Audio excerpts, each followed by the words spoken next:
Thanks for logging on to ABC15.com. I'm meteorologist Iris Hermosillo. Well, we're finally starting to get a little bit warmer, and over the next several days, we're looking at a nice warm up. But man, it has been a cold several days. In fact, we have officially matched the longest stretch of freeze in the last 30 years. Yesterday was our last very cold morning, so we hit that 4-day stretch set back in 1988. Now we set that new record in 2013. Now, this morning didn't get right below freezing, and that is why we ended at that 4-day stretch. Today did not beat it. We actually only dropped to 34 degrees at Sky Harbor, so close to freezing but not quite below it. So our 4-day stretch ended yesterday, and you notice that trend of warming temperatures that's going to continue over the next several days. This area of high pressure going to really dominate our weather for the next 7 days. So we're talking a nice dry stretch of weather, plenty of sunshine, and temperatures actually returning closer to normal and eventually just a tad above normal here over the next 7 days.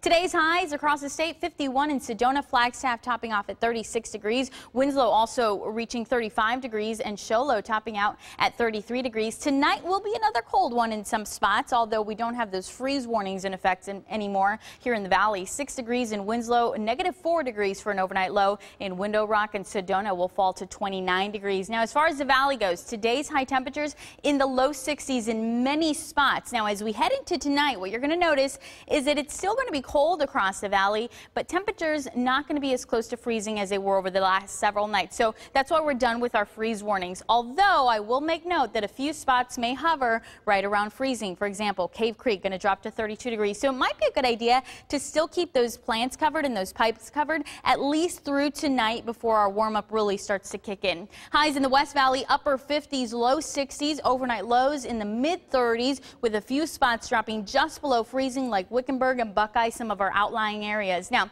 over the next 7 days, we're going to forget all about those overnights in the 30s because our overnight lows are going to be in the 40s as of Thursday morning, and those highs going to warm into the 70s. We're talking 70s Thursday, Friday, Saturday, all the way through Tuesday. Hopefully you enjoy this nice warm-up.